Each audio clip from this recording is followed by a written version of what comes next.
Eh bien, bonjour à tous et à toutes, content de vous retrouver. Je suis le pasteur David Ourier de l'église évangélique Paris 15 et je suis vraiment content de vous annoncer qu'on va avoir un live guérison et délivrance avec le pasteur Robert de l'île de la Réunion. Ce jour-là, ce sera le 17 mai à 18h30, donc on vous donne rendez-vous afin que vous puissiez vous connecter ce jour-là et puis eh bien, on priera pour les malades, on priera pour ceux qui en ont besoin et on croit réellement que le Seigneur va vous bénir et vous relever dans le nom de Jésus. Alors, je vous donne rendez-vous le 17 mai à 18h30. À très bientôt.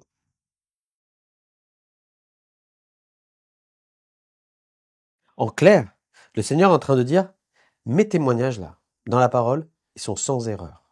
Il n'y a pas de choses cachées, il n'y a pas de choses qui sont de l'ordre de la fraude, quelque chose qui ne va pas. C'est pas tordu, il n'y a pas d'ombre, c'est la pure vérité. La parole de Dieu, c'est la vérité. Et c'est pour ça qu'aujourd'hui, tu peux reposer ta foi sur les promesses de Dieu, sur les Écritures, parce qu'elles sont la vérité. Mais il nous faut faire attention, parce que l'adversaire de notre âme sait que s'il arrive à nous faire douter, ne serait-ce qu'une parole des Écritures, à dire ça, c'est pas totalement vrai, alors eh bien, il sait qu'il va pouvoir fausser tout le reste de notre construction sur Christ. Eh bien, bonjour à tous et à toutes, content de vous retrouver en cette fin de semaine, que Dieu vous bénisse. Psaume 93, verset 5, tes témoignages sont entièrement véritables.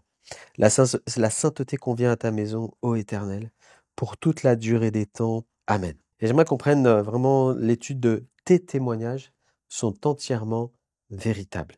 En fait, entièrement véritable en hébreu, ça veut dire extrêmement à un haut degré qu'on ne peut pas dépasser. En clair, le Seigneur est en train de dire, mes témoignages là, dans la parole, ils sont sans erreur. Il n'y a pas de choses cachées, il n'y a pas de choses qui sont de l'ordre de la fraude, quelque chose qui ne va pas. C'est pas tordu, il n'y a pas d'ombre, c'est la pure vérité. La parole de Dieu, c'est la vérité. Et c'est pour ça qu'aujourd'hui, tu peux reposer ta foi sur les promesses de Dieu, sur les Écritures, parce qu'elles sont la vérité. Et que Dieu ne te ment pas, afin que tu puisses forger ton caractère et ta force sur lui, te reposer sur lui et dire oui Seigneur, quelles que soient les situations que je rencontre, tes témoignages sont entièrement véritables. Ce qu'ils ont vécu, ça a été la vérité et c'est toujours la même vérité qui s'applique aujourd'hui dans ma vie. Et c'est comme ça que ça se passe. La parole de Dieu, c'est l'épée de l'esprit. Quand on l'utilise de cette manière-là, alors eh bien tout ce qui est autour de nous qui est contraire à la parole de Dieu, eh bien est brisé et la victoire est assurée. Mais il nous faut faire attention parce que l'adversaire de notre âme sait que s'il arrive à nous faire douter, ne serait-ce qu'une parole des Écritures, à dire ça c'est pas totalement vrai, alors eh bien il sait qu'il va pouvoir fausser tout le reste de notre construction sur Christ. Et c'est pour ça qu'il faut faire vraiment très attention et résister au diable dès qu'il vient essayer de planter une parole qui n'est pas la vérité, ou qui est quelque chose qui est tordu, ou quelque chose qui est une demi-vérité, parce que c'est un spécialiste dans ce domaine-là. Et c'est pour ça qu'il faut rester sur nos gardes, et que celui qui se croit debout fasse attention de ne pas tomber, parce que ça peut tous nous arriver. Et on le voit dès le départ dans les Écritures. On a un exemple commun, qu'on connaît tous, c'est Ève dans le jardin, qui quand le serpent est venu la visiter, dans Genèse chapitre 3, qu'est-ce qu'il va lui dire ?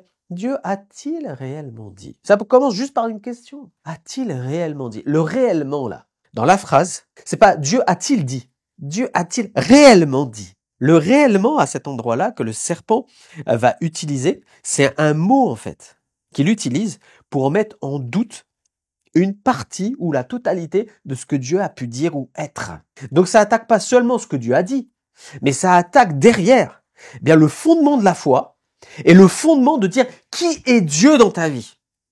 Parce que s'il n'a pas dit totalement la vérité, alors ça veut dire que Dieu est un menteur, et ça veut dire que tu peux pas lui faire confiance, ça veut dire que derrière, peut-être il t'aime pas vraiment, peut-être ceci, et là t'as plein de peut-être qui arrivent quand tu ouvres la porte. Et c'est comme ça que ça se passe. Tout de suite, il y a des mots qui se rajoutent derrière. C'est comme s'il y a une colonie là qui suit le réellement. Et si tu fermes pas tout de suite la porte à dire si Dieu a dit et c'est la vérité, alors automatiquement, c'est comme un train en marche avec différentes pensées qui arrivent derrière. Et puis ça commence à s'accumuler et ça te fait tomber. Et c'est comme ça que ça se passe pour chacun d'entre nous. C'est pour ça qu'il nous faut veiller sur notre cœur, plus que sur toute autre chose, dit la parole de Dieu. 1 Pierre 5,8, soyez sobres, veillez, votre adversaire le diable rôde comme un lion rugissant cherchant qu'il dévorera. Résistez-lui avec une foi ferme, pas une foi en chewing-gum, mais une foi ferme. Une foi, elle est ferme comment? Parce qu'elle s'appuie sur la parole de Dieu, point à la ligne. En clair, le Seigneur nous pousse aujourd'hui à à faire attention parce qu'il y a des fausses doctrines qui traînent.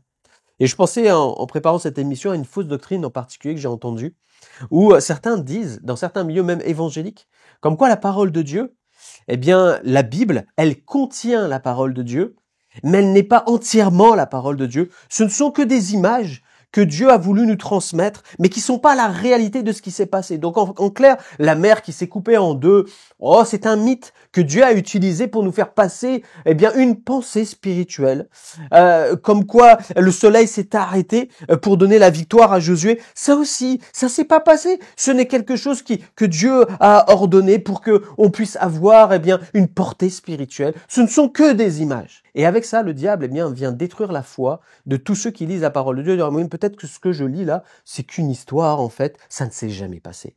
Ben, le peut-être vient de semer le doute. Et celui qui doute ne peut même pas obtenir quoi que ce soit de la part de Dieu, parce que ce qui est agréable à Dieu, c'est notre foi entière sur les Écritures. La Bible dit 2 Timothée 3, versets 16-17, « Toute Écriture est inspirée de Dieu et utile pour enseigner, pour convaincre, pour corriger, pour instruire dans la justice, afin que l'homme de Dieu soit accompli et propre à toute bonne œuvre. Amen. » La Bible ne contient pas la parole de Dieu.